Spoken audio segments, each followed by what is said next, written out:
വീണ്ടും ഗാസയിൽ യുദ്ധം തുടങ്ങുമെന്ന സൂചന നൽകിയിരിക്കുകയാണ് ഇപ്പോൾ ഇസ്രായേൽ. ശനിയാഴ്ച 3 ബന്ദികളെ മോചിപ്പിച്ചില്ലെങ്കിൽ യുദ്ധം തുടങ്ങുമെന്നാണ് ഇസ്രായേലിന്റെ ഭീഷണി.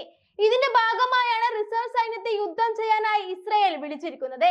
യുദ്ധഭീഷണിയുമായി ഇസ്രായേൽ പ്രധാനമന്ത്രി ബെഞ്ചമിൻ നെതന്യാഹുവും രംഗത്തെത്തിയിരുന്നു.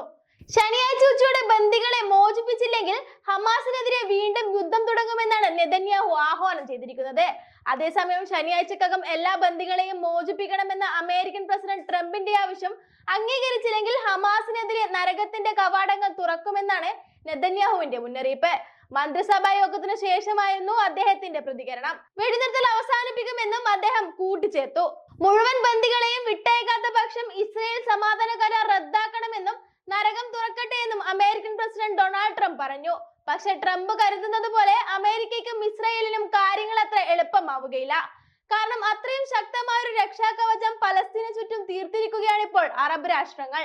ചരിത്രത്തിൽ ഇതുവരെ കണ്ടിട്ടില്ലാത്ത വിധത്തിൽ പലസ്തീൻ വിഷയത്തിൽ അറബ് രാജ്യങ്ങൾ ഒന്നിച്ചു നിൽക്കുന്ന ഒരു കാഴ്ച തന്നെയാണ് ഇപ്പോൾ കാണാൻ സാധിക്കുന്നത്. ഇസ്രായേൽ പലസ്തീൻ പ്രശ്നത്തിന് പതിറ്റാണ്ടുകളുടെ പഴക്കമുണ്ടെങ്കിലും ഇത്രയും ശക്തമായ ഒരു ഇടപെടൽ അറബ് രാജ്യങ്ങളുടെ ഭാഗത്തു നിന്നും ഉണ്ടാവുന്നത് ഇതാദ്യമായാണ്. കാരണം ഇനി വരാൻ പോകുന്ന വലിയ അപകടത്തിന്റെ വ്യാപ്തി എത്രത്തോളമാണെന്ന് അവർക്ക് വ്യക്തമായിട്ടുണ്ട്. ഇന്ന് ഗസയെയും നാളെ വെസ്റ്റ് ബാങ്കിനെയും അടുത്ത ദിവസം കൂടുതൽ മേഖലയും പിടിച്ചെടുക്കാനുമുള്ള ഈ നീക്കത്തിനെതിരെ ശക്തമായ നിലപാട് സ്വീകരിക്കണം.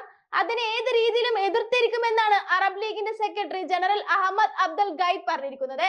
അറബ് മേഖലകളിൽ അധിനിവേശം നടത്താനും സ്വാധീനവും ഉറപ്പിക്കാനുമുള്ള തന്ത്രങ്ങളാണ് ഈ പാശ്ചാത്യ ശക്തികൾ മുന്നോട്ട് കൊണ്ടുവരുന്നതെന്ന് അറബ് രാഷ്ട്രങ്ങൾക്ക് വ്യക്തമായി മനസ്സിലായിരിക്കുന്നു. അതുകൊണ്ട് തന്നെ അമേരിക്കയുടെ ഗസ പിടിച്ചെടുക്കാനുള്ള ഈ നീക്കത്തിന് അറബ് രാഷ്ട്രങ്ങൾ പച്ചക്കൊടി കാണിക്കുകയാണെങ്കിൽ നാളെ ഈ ഗതി തങ്ങൾക്ക് വരുമെന്നത് അറബ് രാഷ്ട്രങ്ങൾക്ക് മനസ്സിലായി കാണണം.